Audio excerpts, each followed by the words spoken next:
tout le monde. Alors, aujourd'hui je vous fais une petite capsule sur ce que m'inspirent les énergies du moment en fait et l'atmosphère du moment. Donc une fois n'est pas coutume, je me suis fait une petite feuille récap pour ne rien oublier. Et ce que je voulais commencer par vous dire, c'est que en ce moment, je répète beaucoup, et à moi-même aussi d'ailleurs, être plutôt que faire. Voilà, apprendre à être plutôt que vouloir faire. Parce que j'ai l'impression que c'est vraiment la chose sur laquelle on travaille tous le plus en ce moment. C'est-à-dire que pour ceux qui avaient encore du mal à trouver une certaine légitimité à se laisser être, se laisser vivre, se relier à soi plutôt que de vouloir faire et être dans l'action toute la journée, et bien cette légitimité maintenant on l'a totalement, j'ai envie de dire, et donc ça aide vraiment à rentrer encore plus dans cet être et à se sentir ok avec ce qu'on est dans le moment, voilà, dans tout ce qu'on est, dans nos parts d'ombre aussi.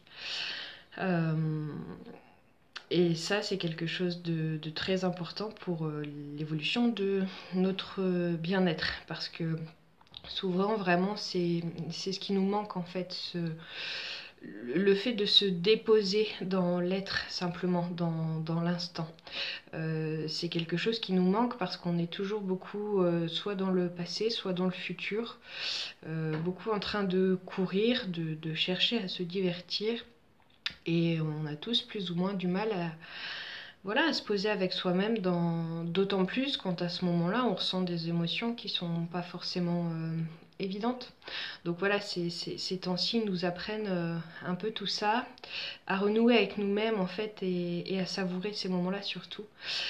Et je remarque que c'est le cas, que pour la plupart des personnes que je vais dire que je côtoie, non du coup, mais en tout cas autour de moi dans un certain rayon, c'est comme ça qu'ils vivent ces instants aussi. C'est entre autres ce que ça leur apporte et c'est ce que c'est censé nous apporter en fait. Donc tant mieux. Et puis voilà, pour se relier à soi, simplement se relier à sa source, à son intériorité. Pourquoi pas en passant par la nature si c'est possible pour vous en ce moment, parce que la nature forcément elle reflète aussi notre propre nature intérieure. Et puis se relier bien entendu aux éléments. J'allais dire aux 4 éléments en fait, aux 5 éléments, puisqu'il y a les terres aussi. Mais voilà, c'est vraiment pour moi la base de se relier aux éléments et à la nature, puisque c'est en fait ce qui nous compose. Donc plus on est en lien avec ça et plus on est en lien avec nous-mêmes tout simplement. Et dans ce cas de figure, nos énergies augmentent, notre vibration, notre conscience aussi, notre cœur s'expand. Et donc on devient aussi naturellement plus serein et plus fort dans une certaine mesure, plus fort intérieurement, notamment au niveau de nos défenses immunitaires par exemple. Voilà. Ce que je voulais vous dire aussi par rapport à ça, c'est que oui, bien entendu, une maladie, avant de s'inscrire dans le physique, elle s'inscrit dans le subtil. Donc l'idée pour moi que j'aimerais faire passer, c'est que avant de vouloir se guérir quand une maladie est développée, tenter plutôt déjà de se sentir bien et relié à soi encore une fois, avant qu'une maladie se déclare. Et pour ça, c'est important d'être à l'écoute de soi, de relever toutes les pensées qu'on peut avoir, toutes les émotions qu'on ressent, dans quel contexte on évolue. Est-ce qu'on se sent plutôt en union avec ce qui nous entoure? Est-ce qu'on se sent plutôt en séparation? Si oui, à quel endroit? Est-ce qu'on peut avoir des symptômes aussi au niveau du corps émotionnel qui se traduisent bien souvent dans le corps physique? Mais voilà, prendre en compte tout ça en essayant toujours en fait d'être le plus aligné avec soi à travers ses pensées, ses paroles, ses actes, mais aussi sa nourriture, en fait, aussi bien matérielle que spirituelle. Et ça, c'est en fait la meilleure des protections contre tout ce qui peut nous arriver de difficile en tant qu'expérience, en termes de maladie notamment, puisque c'est de ça qu'on parle. Voilà, et ça évite du coup qu'une maladie se déclare, ça évite de nous mettre en danger, et, ça nous aide à rester dans les vibrations les meilleures qui soient, et donc de pouvoir continuer à évoluer en tranquillité. Bien sûr, par rapport à tout ça aussi, ce que j'aimerais vous communiquer, c'est que je pense que beaucoup l'auront compris, la peur nourrit l'ombre en fait. Pour moi, la peur, c'est vraiment la pire des émotions quelque part, avec la culpabilité, mais ça c'est un autre sujet. En tout cas, par rapport à la peur, oui, pour moi, ça répond aussi à une des lois de l'univers de base, la loi de l'attraction, qui n'est pas du tout une loi de l'homme, mais donc bien une loi de l'univers.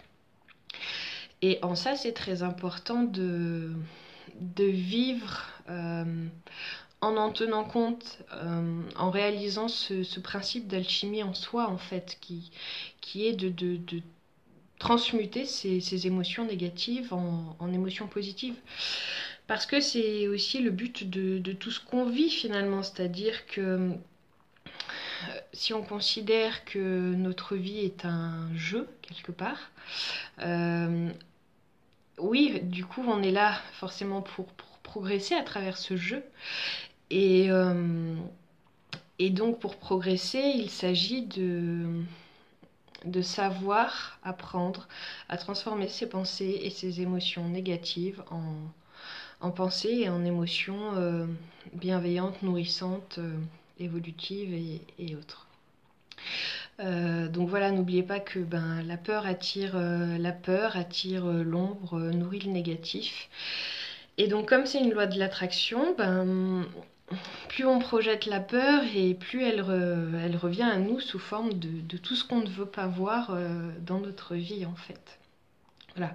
Donc il ne s'agit pas de nier sa peur si on la ressent, ou de nier toutes les émotions qui peuvent nous traverser en fait, mais simplement de les regarder avec amour et de se dire non, c'est pas cette émotion là que je choisis parce que c'est pas celle-ci qui me sert. Donc cette peur là que je ressens tout de suite, j'essaie de la transformer en une émotion beaucoup plus puissante en fait en termes d'évolution, comme voilà, le courage ou la foi tout simplement.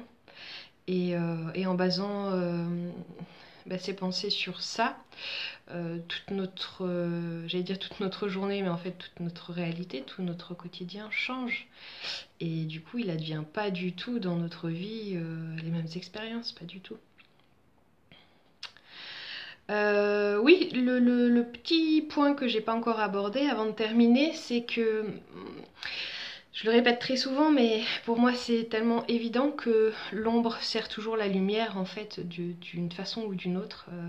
Je le vois que comme ça en fait. Et donc cette force d'ombre qui est autour de nous en ce moment, et qui a toujours été là de toute façon, elle est là pour faire ressortir aussi le